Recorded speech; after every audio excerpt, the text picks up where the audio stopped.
Bismillahirrahmanirrahim.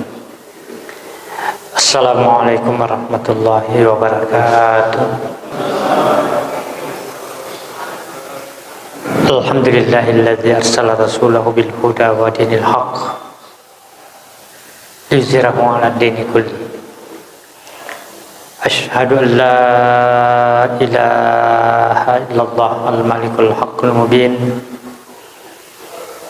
Wa asyhadu anna sayyidana wa habibana wa syafi'ana yaumal qiyamah Muhammadan abduhu wa rasuluh al-mab'uts rahmatan lil alamin. Allahumma salli ala sayyidina Muhammadin wa ala alihi wa ashabihi ajma'in. Sinina tamu-tamu lebih kehadiran dan isi salam lebih kehadiran. Alhamdulillah, puji syukur kehadirat Allah Subhanahu wa taala di mana pada malam hari ini kita masih diberi nikmat kesehatan, nikmat kesempatan, tentu hadir dalam rangka senantiasa mengikuti pengajian rutin kita setiap malam Rabu. Selawat dan taslim atas junjungan kita Nabiullah Muhammad sallallahu alaihi wasallam sebagai rahmatan lil alamin. Bapak Ibu yang saya muliakan, insyaallah pada malam hari ini kita masih membahas lanjutan tafsir surah Ali Imran, yaitu pada ayat 59 dan seterusnya. Bismillahirrahmanirrahim. Inna mazala Isa indallahi kamasali Adama khalaqahu min turabin summa qala lahu kun fayakun. Al-haqqu min rabbika fala takum minal mumtari. Bapak Ibu yang sebelahkan, surah Ali Imran ayat 59, sebab turunnya ayat ini diceritakan dalam satu kisah. Wa nazalat hazihil ayatu bisababi wafat Najran. Jadi engkau kasih diutusanna Kristen yang tinggal di Najran, yaitu sebelah utara kota Madinah yang namanya daerah Najran. Hina angkaru ala Nabi sallallahu alaihi wasallam, mereka mengingkari, tidak mau menerima apa yang dikatakan oleh baginda Rasulullah sallallahu alaihi wasallam, qauluhu inna Isa abdullahi wa kalimatuh, bahwa sesungguhnya Nabiullah Isa itu adalah hamba Allah, wa kalimatuhu, dan dia tercipta dari kalimat Allah, yaitu kum fayakun, jadilah maka jadilah. Inilah utusan Kristen Najran yang berada di sebelah utara kota Madinah tidak mau menerima, karena mereka menganggap, menurut akidah mereka itu, bahwa Isa itu adalah anak Tuhan. Maka dia membantah. Faqalu, lalu mereka mengatakan, arina abdan khalaqa min ghairi abin. Kalau begitu Muhammad, tunjukkan kepada kami, perlihatkan kepada kami bukti bahwa ada hamba yang diciptakan tanpa bapa. Jadi Kristen Nasrani Najran ini mengatakan, kalau begitu Muhammad, tunjukkan kepada kami kalau ada hamba atau ada orang yang diciptakan tidak punya bapak, kecuali Isa menurut akidah mereka, menurut anggapan mereka. Faqala lahum Nabi sallallahu alaihi wasallam, maka Rasulullah sallallahu alaihi wasallam menyampaikan kepada mereka,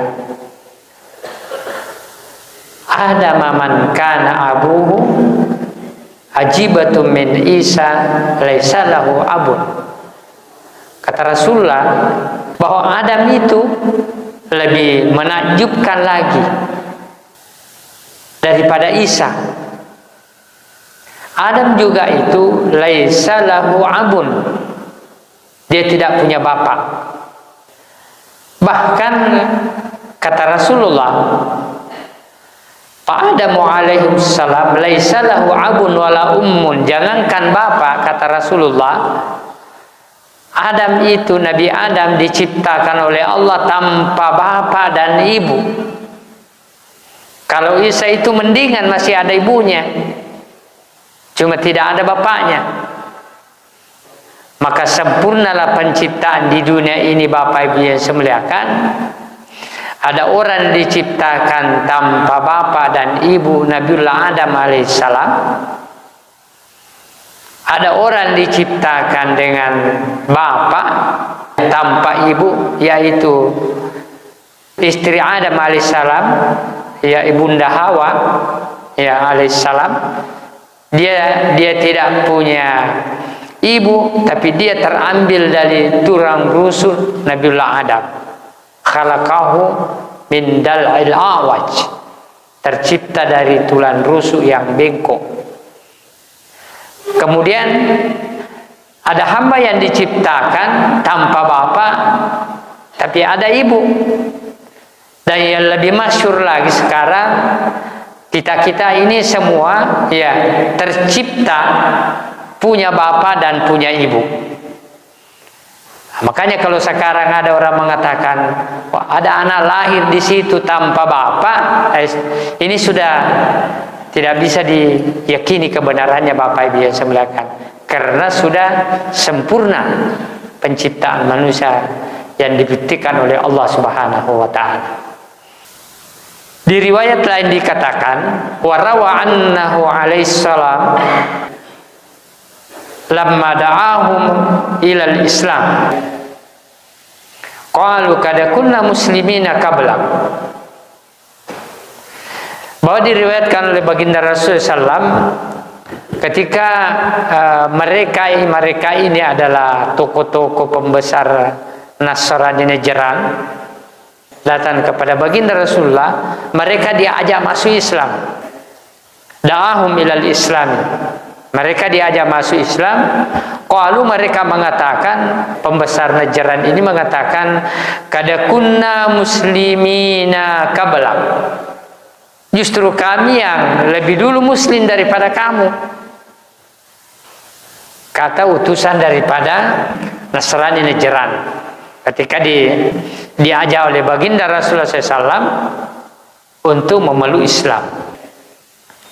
Faqala, kata Rasulullah SAW, kazzabatum yumniukum minal Islam salasa, kamu berdusta kalau kamu mengatakan kami duluan Islam, karena ada 3 hal yang menjadikan kamu dikategorikan tidak bisa dikategorikan Islam. Yang pertama, kata Rasulullah, qaulukum ittakhazallahu waladan, qaulukum ittakhazallahu waladan, kamu mengatakan Allah itu punya anak.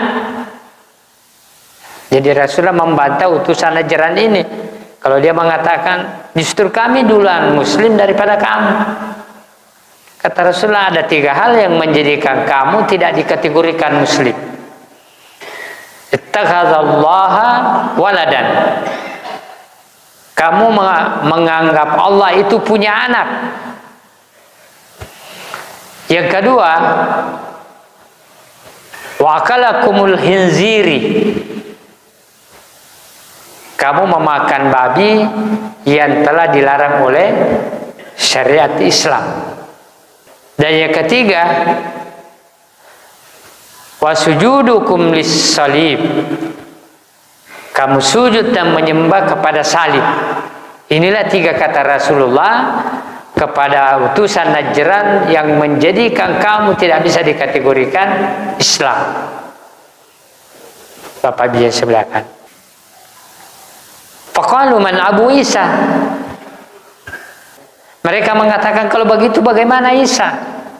Isa itu menurut mereka karena Nabiullah Isa itu adalah anak Tuhan. Lalu dia mengatakan, bagaimana dengan Isa? Inilah ayat yang turun membantah bahwa Isa itu adalah anak Tuhan menurut akidah Islam, Bapak Ibu yang semuliakan, menurut Al-Quran. Lalu Allah menurunkan ayat, fa'anzalallahu ta'ala, lalu Allah menurunkan ayat, inna masala Isa indallahi kamasali Adama khalaqahu min turabin. Sesungguhnya penciptaan Isa di sisi Allah sama dengan penciptaan Adam. Khalaqahu min turabin. Adam itu tercipta dari tanah. Ila qauli ta'ala fanaja'al la'natallahi 'alal kadzibin, sampai turun ayat pada ayat berikutnya, ayat 61, maka Allah melana orang-orang yang berdusta.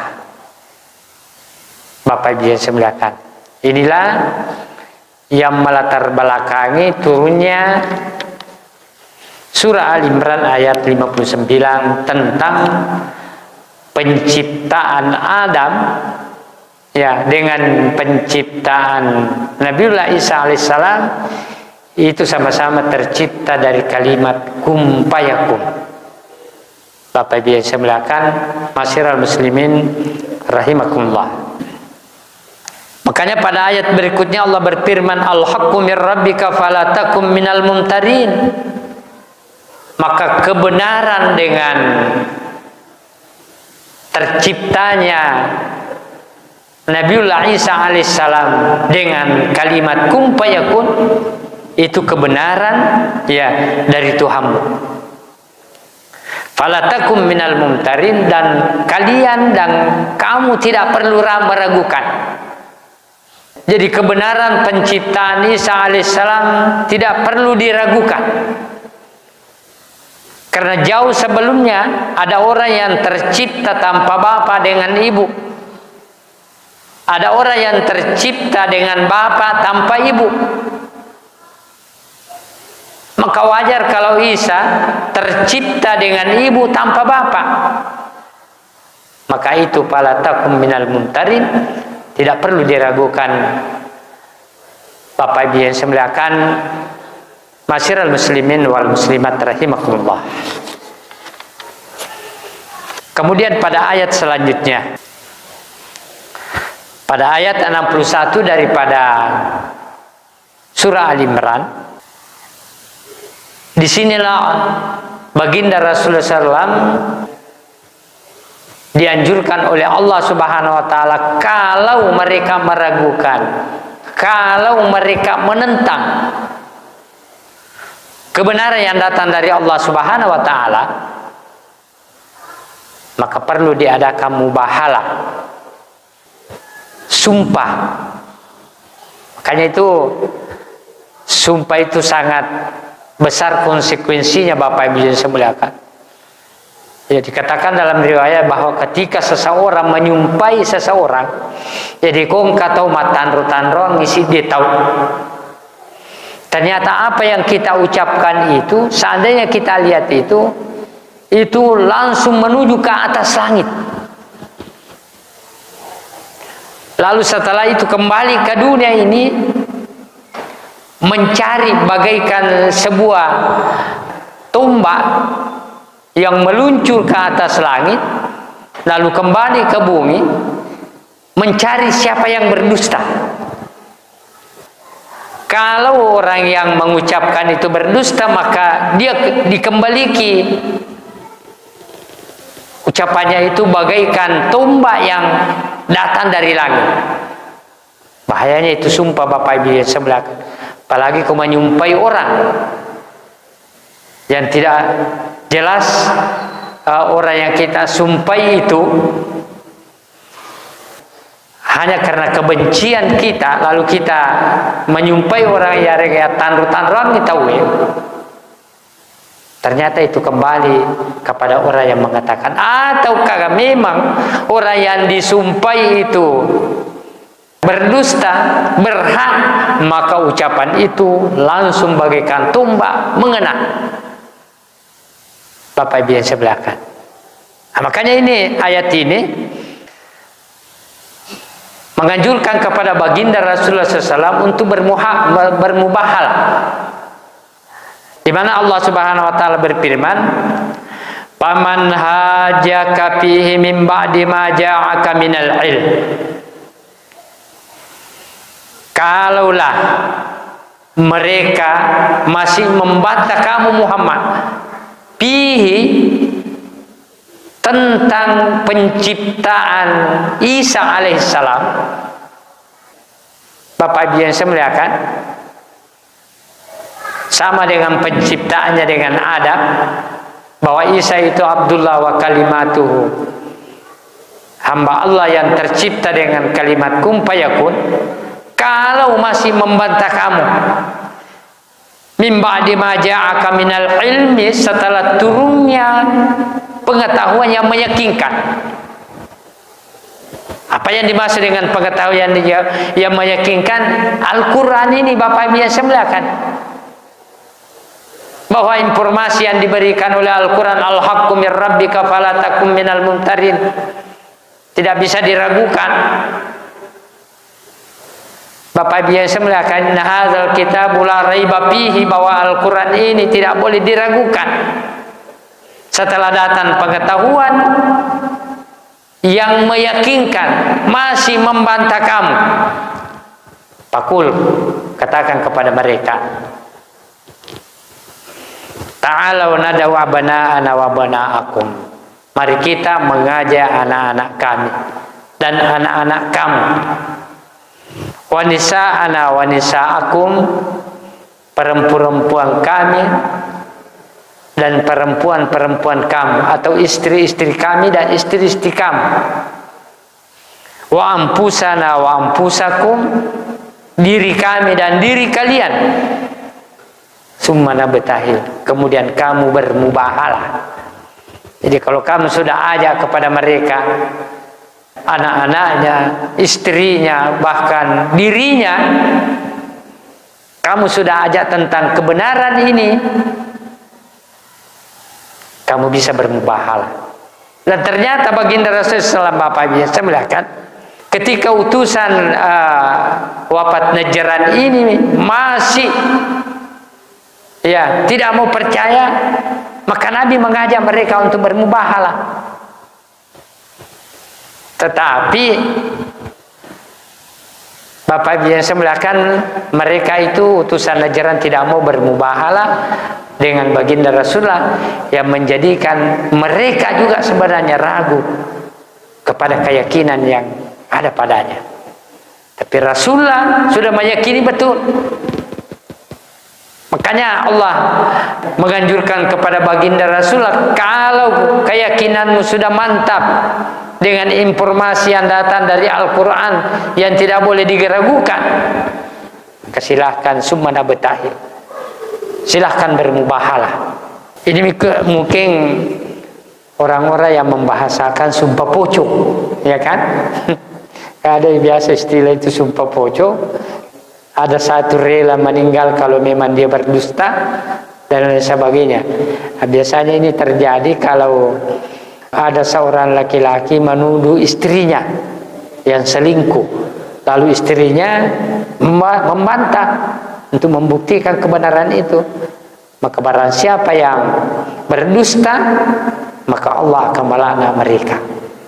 Nah, ini sebenarnya bahaya Bapak Ibu yang saya muliakan, sumpah atau laknat seperti ini. Nah, betul itu pada dasarnya maknanya itu adalah doa yang sangat kuat di hadapan Allah Subhanahu wa taala. Barang siapa yang berdusta, maka ia akan dilaknat oleh Allah Subhanahu wa taala. Itu intinya mubahalah. Bapak Ibu yang saya muliakan. Sumana betahil, kemudian bermubahalah, tapi ternyata mereka utusan Najran itu tidak mau. Isi mubahalah itu sebenarnya kata Allah, panaja'al la'natallahi 'alal kazibin, maka kami akan dilaknat oleh Allah Subhanahu wa taala apabila berdusta. Itu inti daripada mubahalah atau sumpah Bapak Ibu yang saya muliakan, ketika seseorang menuduh seseorang. Kan sebenarnya itu tidak boleh orang dengan mudah mengucapkan sumpah. Apalagi kan kebiasa bahasan ini dulu itu tidak boleh kita contoh. Di tanru apa makan kandalakan. Itu tidak boleh Bapak Ibu yang saya muliakan. Tidak boleh. Apalagi yang kata biasa lebih, karena ini mungkin terlalu sudah marah sekali. Alam menemui amal aku kok makwe. Bahaya itu Pak Bu. Ya bisa saja. Siapa tahu memang berdusta, habis amalnya. Ini bahaya. Nah betahil, mubahalah. Bapak Ibu yang saya muliakan. Kemudian pada ayat selanjutnya, inna hadza lahuwal qasasul haq. Allah Subhanahu wa taala menyampaikan kepada baginda Rasulullah, inna hadza, bahwa kisah ini tentang penciptaan Nabiullah Adam alaihissalam dengan kamasali Adam, dengan Isa, inna masalah Isa kamasali Adam. Kisah ini adalah lahuwal qasasul haq, adalah kisah yang benar, tidak boleh diragukan. Bapak Ibu yang saya muliakan, wa ma min ilahin illallah. Jadi Allah mempersaksikan dirinya demi kebenaran kisah ini, bahwa tiada Tuhan yang berhak disembah kecuali Allah. Jadi Allah mempersaksikan dirinya Bapak Ibu yang saya muliakan demi kebenaran kisah yang disampaikan dalam surah Al-Imran ayat 59 tentang penciptaan Isa dengan Adam, bahwa kedua-duanya sama, tercipta dari tanah dengan kalimat kun fayakun. Bapak Ibu yang saya muliakan, wa innallaha lahuwal azizul hakim. Sesungguhnya Allah Maha Perkasa lagi Maha Bijaksana. Coba kita lihat dalam Al-Quran Pak Bu, selalu itu digandeng kata-kata keperkasaan dengan kebijakan. Sama dengan ungkapan ilmu, biasa juga digandeng dengan al-alimul hakim. Ilmu dengan kebijakan. Artinya apa? Bahwa ketika seseorang memiliki kekuatan keperkasaan, mereka tidak sempurna kekuatan dengan keperkasaannya itu, harus diiringi berbanding lurus dengan kebijakan. Makanya banyak orang hebat kelihatan tapi dia bijak, tidak bijak. Misalnya dia mengetahui orang ini melakukan kesalahan pencurian, satu mencuri ayam, satu mencuri uang yang miliaran, sama-sama hukumannya 3 bulan. Nah, itu tidak benar. Makanya orang seperti ini memang dia berpengetahuan, memiliki kekuasaan, tapi dia tidak bijak. Bapak Ibu yang saya muliakan, makanya itu selalu Allah menggandeng Maha Perkasa. Di balik ke Maha Perkasaan Allah itu ada kebijakan. Apa contohnya? Contohnya ketika seorang hamba melakukan dosa, Allah telah mengancam mereka, syadidul iqab, syadidul iqab, akan memberikan, Bapak Ibu yang saya muliakan, akan memberikan azab yang pedih. Tapi ingat, Allah juga membuka pintu rahmatnya. Apa pintu rahmatnya Allah? Tawwabur Rahim. Allah senantiasa menunggu taubatnya seorang hamba, karena Allah itu Maha Penyayang. Karena itu kata-kata tawab sering digandeng dengan kalimat rahim, kasih sayang. Karena seorang hamba yang melakukan dosa itu sesungguhnya masih disayangi, ditunggu taubatnya. Bapak Ibu yang saya muliakan, disinilah hikmah kebijakan Allah Subhanahu wa Ta'ala. Meskipun Dia Al-Aziz, yang Maha Perkasa, meskipun Dia senantiasa mengancam hambanya, Syadidul Iqab, tapi Dia di balik keperkasaan itu ada hikmah daripada Al-Hakim, Maha Bijak, di mana kebijakan Allah itu senantiasa Tawwabur Rahim, selalu menunggu taubatnya seorang hamba. Maka dalam satu riwayat, suatu ketika Jibril datang kepada baginda Rasulullah, wahai Muhammad, 1 tahun sebelum meninggal umatmu lalu dia taubat, maka Allah akan menerima taubatnya. Kata Rasulullah, ya Jibril, lama sekali itu kalau 1 tahun. Tidak bisa ada yang menjamin dirinya antara tahun ini dengan tahun depan tidak melakukan dosa. Lama sekali Jibril. Karena dalam riwayat Jibril hilang lalu datang kembali. Muhammad, 1 bulan sebelum meninggal umatmu lalu dia taubat, maka Allah menerima taubatnya. Kata Rasulullah, Jibril lama sekali itu 1 bulan. Tidak ada yang bisa menjamin dalam 1 bulan itu tidak melakukan dosa. Lalu Jibril hilang, kembali lagi. Dia mengatakan, Muhammad, 1 hari sebelum meninggal umatmu lalu dia taubat, maka Allah terima taubatnya. Lalu Rasulullah mengatakan, ya Jibril, lama sekali itu kalau 1 hari 24 jam. Tidak ada yang bisa menjamin dirinya dalam 24 jam tidak melakukan dosa. Makanya dalam hadis saya katakan, yuqbalu taubatil abdi ma lam yugargir.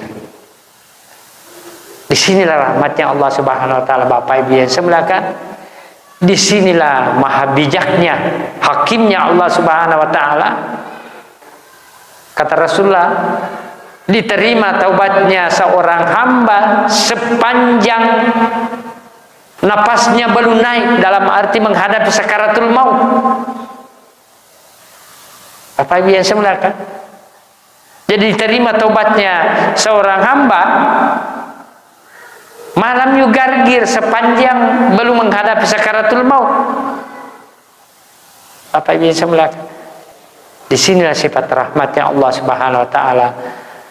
Nah, makanya Fir'aun itu Pak Bu, nanti mau taubat percaya ketika dia sudah di lautan, sudah tercebur, naik lalu turun, naik lagi turun, baru mengatakan, ini aman tuh, saya telah beriman kepada Tuhan Bani Israel, kepada Tuhan Musa. Sudah ditutup pintu taubat.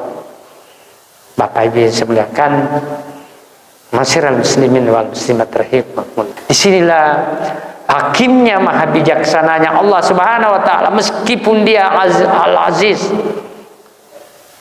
tapi senantiasa dia masih memiliki maha bijaksana. Bapak Ibu yang saya muliakan, meskipun dia maha mengetahui,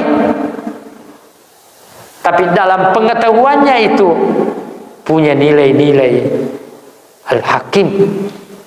Makanya kalau ada seorang yang berkuasa, perkasa, lalu dia tidak memiliki kebijakan, maka gersang kekuasaannya itu, gersang kekuatannya. Bapak Ibu yang saya muliakan, kalau ada orang yang berilmu sehebat apapun dia, tapi dia tidak Al-Alimul Hakim,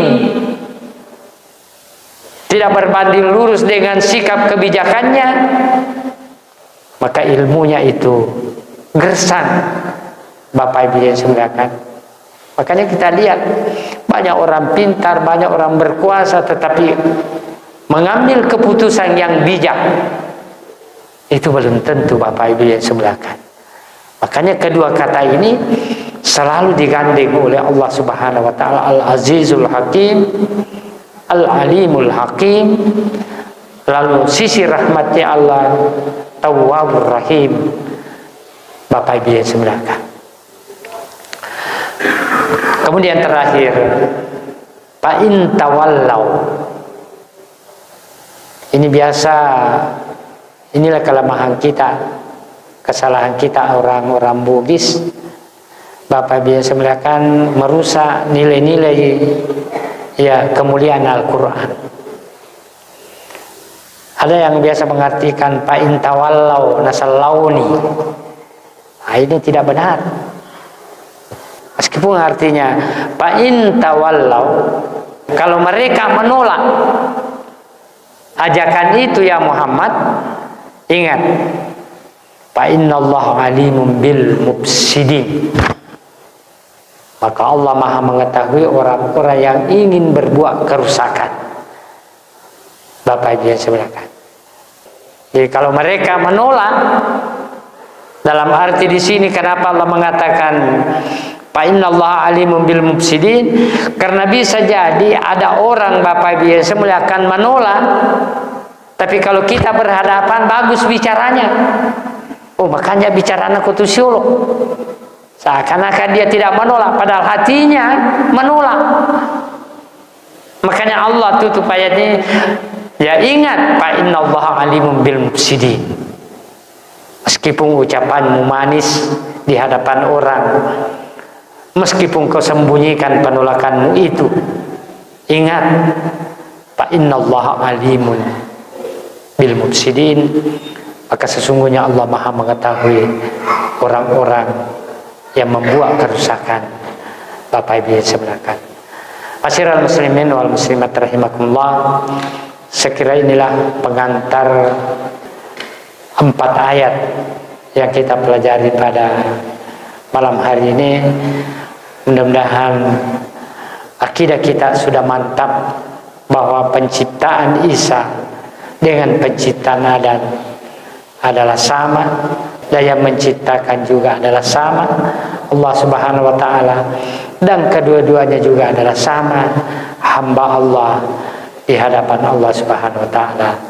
Bapak Ibu yang semuakan, sambil menunggu waktu sholat Isya, saya kira masih ada waktu sekitar 10 menit. Bapak Ibu yang semuakan, kalau ada yang ingin bertanya, memperdalam apa yang kita pelajari di malam hari ini, untuk itu kami persilakan dengan hormat. Terima kasih. Bagus sekali ini pertanyaan Bapak Ibu yang semuakan. Jadi biar bukan persoalan ini, kalau memang ada masalah yang sangat prinsip yang ingin ditanyakan, untuk itu kami persilakan. Yang pertama, puasa Ayyamul Bait, puasa di pertengahan bulan atau puasa putih istilahnya, yaitu 13, 14, 15 penanggalan Hijriah. Itu memang disunatkan Bapak Ibu yang semuakan, ketika bukan pada waktu yang diharamkan.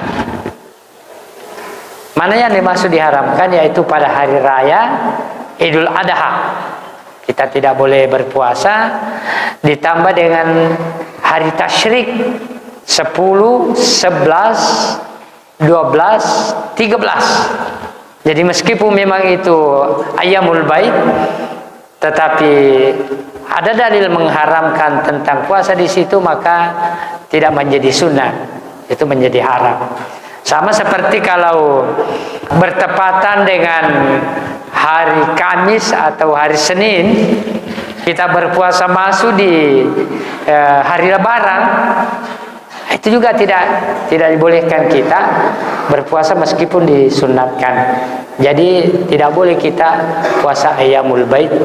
Ayyamul Bait, puasa putih dan masuk adalah 13, 14, 15. Karena itu waktu yang diharamkan oleh Allah Subhanahu wa taala. Kecuali kalau sudah keluar hari tasyrik 14, 15, itu boleh Bapak Ibu yang semuakan.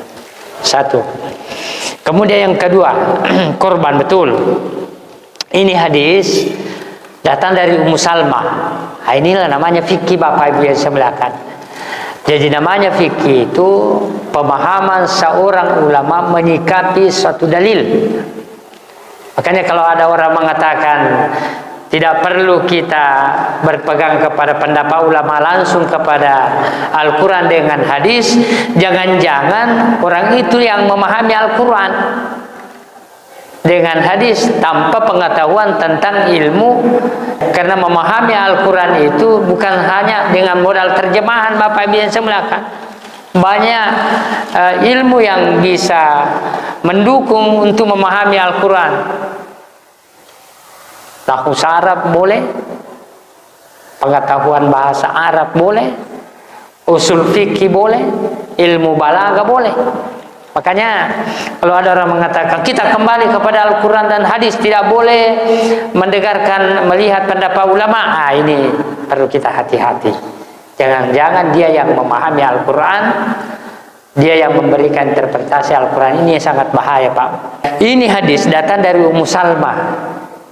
Rasulullah mengatakan, "Iza ra'aita hilal Dzulhijjah wa arada ahadukum an yudahhiya falyumsik an syi'rihi wa asfarihi." Kata Rasulullah, apabila datang bulan Dzulhijjah, maksudnya di sini malam datangnya. Kalau kemarin itu malam Rabu setelah maghrib ditetapkan oleh pemerintah, ya, masuk bulan Dzulhijjah. Jadi mulai dari saat itu kata Rasulullah, wa arada ahadukum ayyudahhiya, ada di antara kalian yang ingin berkurban, fal yumsik an syi'rihi wa asfarihi, maka jangan potong kuku, rambunya dan kukunya. Dalam ilmu bahasa Arab, ansyiri itu damir kata gantinya tidak jelas kembali kemana, dan kukunya asfari juga tidak jelas kembali kemana. Makanya ada dua interpretasi ulama. Ulama Syafi'iyah mengatakan bahwa damirnya di sini, kata gantinya di sini ansyiri, jangan memotong rambutnya, itu orang yang mau berkorban. Jangan memotong kukunya, orang yang mau berkorban, mulai masuk Dzulhijjah malam Rabu kemarin sampai dipotongnya hewan kurbannya. Tidak boleh memotong rambut, tidak boleh memotong kumis, dan semua. Makanya sebelumnya itu dipotong memang. Pada tanggal 30 Zulkaidah kemarin atau 29 Zulkaidah, sebelumnya itu dipotong memang. Bapak Ibu yang saya muliakan, itu menurut pendapat ulama Syafi'iyah di dalam Fiqhul Islam yang adillah karya Wahbah Suhaili. Yang kedua, menurut pandangan ulama Abi Hanifah.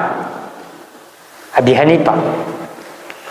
Hanifah memberikan interpretasi bahwa ansyirihi wa asfarihi, damirnya di sini kata gantinya rambut dengan kuku di sini kembali kepada binatang kurban. Bukan orang yang berkurban, kembali kepada binatangnya. Jangan cukur bulu-bulunya binatang kurban. Kalau mau dikorbankan, jangan potong kukunya. Tapi yang lebih masyhur di sini adalah damirnya di sini kembali kepada orang yang mau berkorban. Bapak Ibu yang saya muliakan, ya, supaya seluruh yang ada pada dirinya itu bernilai pahala. Bapak Ibu yang saya muliakan, inilah namanya fikih. Tidak boleh kita bertengkar, ini yang ini, salah yang itu. Karena namanya pengetahuan itu tadi, ya relatif Bapak Ibu yang saya muliakan. Jadi memang ada dua pandangan ulama di situ. Ulama Syafi'iyah tidak membolehkan, artinya tidak membolehkan isi hukumnya sunat. Kalau dia melakukan dapat pahala, kalau dia tidak lakukan tidak apa-apa. Jadi hanya hukumnya sunat. Atau ulama Abi Hanifah mengatakan yang disunatkan itu adalah hewannya, bukan orang yang mau berkorban. Sekarang seperti wallahu a'lam. Bisa, terima kasih. Siapa? Ya, silakan. Pertama, betul memang. Nanti ini Lebaran jatuh pada hari Jumat, sudah diumumkan oleh pemerintah tanggal 6. Di situ dikatakan di pendapat ulama di fikih sunnah bahwa ketika terjadi bertemu antara sholat Id dengan Jumat, Jumat itu bukan menjadi kewajiban. Tidak seperti dengan ketika tidak ada Jumat, itu kan hukumnya fardu. Tapi ketika terjadi Lebaran di hari Jumat, maka hukum Jumat di hari Lebaran itu bukan fardu tapi sunnah. Artinya bukan berarti kita tidak boleh pergi sholat Jumat. Artinya kalau ada orang ketiduran atau apa, ya tidak sempat, apakah ada ini menghalangi sehingga dia tidak pergi, itu tidak berdosa karena bukan fardu. Tetapi kalau dia pergi itu lebih bagus, dapat pahala. Jadi bukan tidak ada Jumat kalau ketemu antara Lebaran dengan, tapi status hukum fardunya Jumat di hari Lebaran turun menjadi sunat. Itu menurut pandangan ulama, bukan fardu. Itu yang dimaksud. Tapi jangan terus bilang tidak ada lagi Jumat. Ya, ini yang salah. Tetap ada Jumat. Artinya kalau kita berkesempatan pergi, silakan pergi, itu lebih bagus, meskipun itu bukan statusnya fardu dalam pandangan ulama Bapak Ibu yang saya muliakan. Jadi itu lebih baik kita pergi sholat Jumat daripada tinggal di rumah. Tetapi misalnya ada yang menghalangi sehingga tidak bisa, itu tidak berdosa karena status hukumnya dari fardu turun menjadi sunat. Itu satu. Yang kedua, Bapak Ibu yang saya muliakan, betul taubat. Kenapa konsep taubat itu berbentuk jamak, tawab, dari kata taba, tawab. Itu artinya taubat seorang hamba itu, Pak Bu, bukan saja satu kali kesempatan diberikan berulang-ulang sampai malam juga regit. Cuma persoalannya taubat ini jangan diambil main-mainan. Misalnya melakukan taubat naya itu bakapol, tetapi kembali melakukan karena memang ada syaratnya itu taubat. Yang pertama, berjanji beriktisam akan meninggalkan perbuatan itu. Yang kedua, dia akan berjanji akan memperbaiki diri. Nah, itu salah satu persyaratan taubat Bapak Ibu yang saya muliakan. Ya, makanya dikatakan taubatan nasuha. Tetapi dalam perjalanan hidupnya tidak ada yang bisa menjamin tidak jatuh ke lembah nista, melakukan lagi. Dikasih lagi kesempatan taubatan nasuha. Makanya Allah tadi mengatakan di sini, fa innallaha alimun bil mufsidin. Allah itu maha tahu orang-orang yang memang niatnya melakukan kerusakan. Dia hanya mengatakan tubana tapi yatinna aide belum pamapigau. Jadi tidak ada iktisam untuk memperbaiki diri. Tobat seperti itu tidak diterima. Tetapi tobat yang diterima seperti itu tadi, iktisam tidak melakukan dan memperbaiki diri. Tapi kalau masih melanggar dan dia sudah beriktisam, itu masih dibuka pintu taubat. Makanya itu bentuk berulang-ulang tawab Bapak Ibu yang sebelah. Saya kira seperti itu. Allahu a'lam bishawab. Ya, masih ada terakhir atau ya, satu pertanyaan saja karena sudah masuk waktu. Tetap itu lapas niatnya fardu, tapi meskipun kedudukan ini kepergiannya itu sunnah. Bapak Ibu yang saya muliakan. Jadi disunatkan pergi, tapi tetap dalam kedudukan fardu ketika kita berniat lapasnya. Seperti karena itu pengganti salat duhur. Seperti itu. Allah a'lam bishawab. Harus kembalikan. Kalau barang yang diambil harus dikembalikan, beritisam tidak melakukan, beritisam untuk memperbaiki diri, dan barang itu harus dikembalikan. Ya, jangankan korupsi uang banyak, barangnya orang yang kita ambil, misalnya ayamnya orang dicuri lalu taubat, kembalikan ayamnya orang. Ya, Anda sudah menzalimi orang, minta karenanya, misalnya Anda sudah pukul orang, berapa orang sudah dipukul, minta karenanya, saya minta karenanya, apakah Anda mau membalas atau tidak? Nah, itu baru diterima tobatnya. Ada 3 persyaratannya. Seperti itu, wallahu a'lam. Bapak Ibu sekalian, saya kira waktu Isya telah tiba. Mudah-mudahan apa yang kita pelajari malam hari ini kita senantiasa mendapat hidayah. Allahumma fiqhil qawmi tariq. Wassalamualaikum warahmatullahi wabarakatuh.